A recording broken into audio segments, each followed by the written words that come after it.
Hello students, আমি Nitish sir জ্ঞানজ্যোতি coaching সেন্টারের পক্ষ থেকে তোমাদের প্রত্যেককে জানাই আরো একবার স্বাগত। তো স্টুডেন্টস, আজকে আমি তোমাদের সঙ্গে আলোচনা করব SKBU অর্থাৎ সিধু কানু বিরসা ইউনিভার্সিটির অধীনস্থ যারা থার্ড সেমিস্টারে মেজর বেঙ্গলি নিয়ে পড়াশোনা করছো তাদের জন্য কিন্তু আজকের এই ক্লাসটি অবশ্যই গুরুত্বপূর্ণ ক্লাস। তার কারণ তোমাদের যে পত্র পত্রিকা বলে যে পার্টটা রয়েছে সেখান থেকে আজকে আমি তোমাদের পড়াবো বঙ্গদর্শন পত্রিকা সম্পর্কে ডিটেলসে পড়াবো। তো স্টুডেন্টস, তোমরা যারা চাইছো যে অনলাইনে আমাদের কাছে পড়বে এবং নোটসপত্র যাবতীয় জিনিস নেবে, তারা অবশ্যই যোগাযোগ করো আমাদের অফিসিয়াল নাম্বার 7076398606 নাম্বারে, অথবা 6295916282 নাম্বারে। তোমাদের টোটাল কোর্স ফি রয়েছে তোমাদেরই সাধ্যের মধ্যে শুধুমাত্র 499 রুপিস। হ্যাঁ, 499 টাকার বিনিময়ে তোমরা পেয়ে যাচ্ছ মেজর, তোমরা পেয়ে যাচ্ছ মাইনর, তোমরা পেয়ে যাচ্ছ এমডিসি, তোমরা পেয়ে যাচ্ছ এসইসি এবং ভিএসি। পুরো পার্টটা পেয়ে যাচ্ছ মাত্র 499 টাকার বিনিময়ে। পুরো 5টা সাবজেক্টের প্যাকেজ পেয়ে যাচ্ছ। তো দেরি কিসের, আজই যোগাযোগ করো আমাদের জ্ঞানজ্যোতি কোচিং সেন্টারে এবং অ্যাডমিশনটা করে নাও। চলো শুরু করছি আজকের ক্লাসটা। বাংলা পত্র সাহিত্যে বঙ্গদর্শন পত্রিকার গুরুত্ব আলোচনা করো, অথবা দিয়ে বলতে পারে 19 শতকের গদ্য চর্চায় এক মাইলস্টোন বঙ্গদর্শন পত্রিকা আলোচনা করো, অথবা বঙ্গদর্শন পত্রিকার সম্পাদককে, কত খ্রিস্টাব্দে বঙ্গদর্শন পত্রিকা প্রথম প্রকাশিত হয়, বাংলা সাময়িক পত্রের ইতিহাসে এই পত্রিকার অবস্থান নির্ণয় করো। তো স্টুডেন্টস, চলো শুরু করছি আজকের ক্লাসটা ডিটেলসে। বঙ্গদর্শন পত্রিকার সম্পাদক কিন্তু ছিলেন Bankimchandra Chattopadhyay. Very very important, তোমাদের 2 নম্বরের জন্য এটা পরীক্ষায় প্রশ্ন আসতে পারে। তোমরা জানো তোমাদের 2 নম্বরের প্রশ্ন আসে 15টা, তো সেখান থেকে এই প্রশ্নটা ভাগ করে দিতে পারে। যেমন বঙ্গদর্শন পত্রিকার সম্পাদককে, কত খ্রিস্টাব্দে বঙ্গদর্শন পত্রিকা প্রথম প্রকাশিত হয়, 2 নম্বরের জন্য এটা এতটুকু আসতে পারে।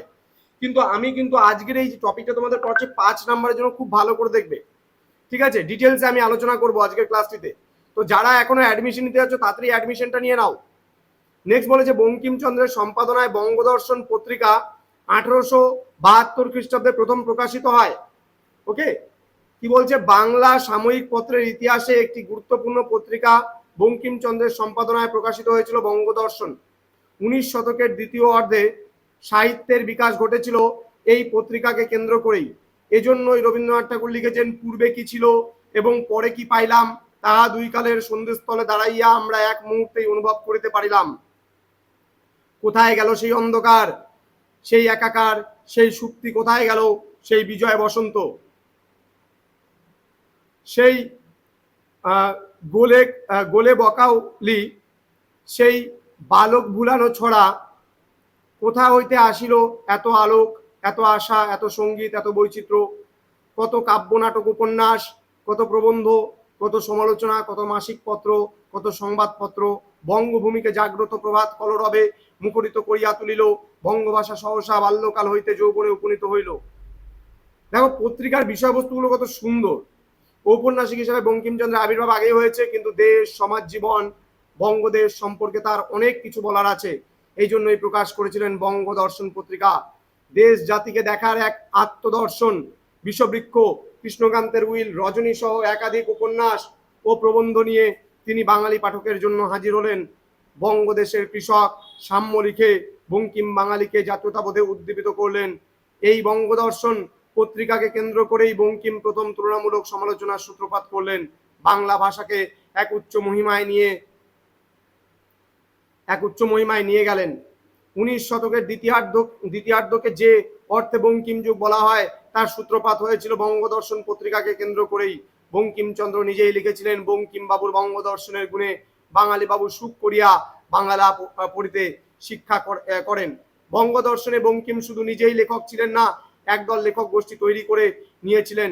19 শতকের বাংলা গদ্যের ক্রমবিকাশে যাদের অবদান অনেকখানি বঙ্গদর্শনের লেখক গোষ্ঠীর মধ্যে আছে, রামদাস সেন, হরপ্রসাদ শাস্ত্রী, চন্দ্রনাথ বসু, রাজকৃষ্ণ মুখোপাধ্যায়, এটা রাজকৃষ্ণ হবে, অক্ষয় কুমার সরকার প্রমুখ। দেন বলেছে বাংলা গদ্যের ক্রমবিকাশে এ পত্রিকার অবদান ছিল ভীষণ গুরুত্বপূর্ণ। ফোর্ট উইলিয়াম কলেজকে কেন্দ্র করে যে গদ্যের বিকাশ শুরু হয়েছিল তা বঙ্কিম এবং বঙ্গদর্শনের হাতে এসে তা পূর্ণতা পেল। এই বঙ্গদর্শনের যৌবনকে মুগ্ধ করেছিল রবীন্দ্রনাথকে। এই জন্যই বঙ্গদর্শন বন্ধ হয়ে গেল, রবীন্দ্রনাথ নতুন করে শুরু করেছিলেন নবপর্যায় বঙ্গদর্শন পত্রিকা। তো এই ছিল নোটস আজকের 5 নম্বরের জন্য খুবই গুরুত্বপূর্ণ আজকের এই ক্লাসটি। তো স্টুডেন্ট যারা জ্ঞানজ্যোতি কোচিং সেন্টার অফিসিয়াল ইউটিউব চ্যানেলটিকে সাবস্ক্রাইব করেন তারা অবশ্যই চ্যানেলটিকে সাবস্ক্রাইব করে পাশে থাকা বেল আইকন অল প্রেস করে দাও, যাতে নেক্সট টাইম থেকে কোনো ভিডিও আপলোড করলে তার নোটিফিকেশন সবার আগে তোমার কাছে পৌঁছে যেতে পারে।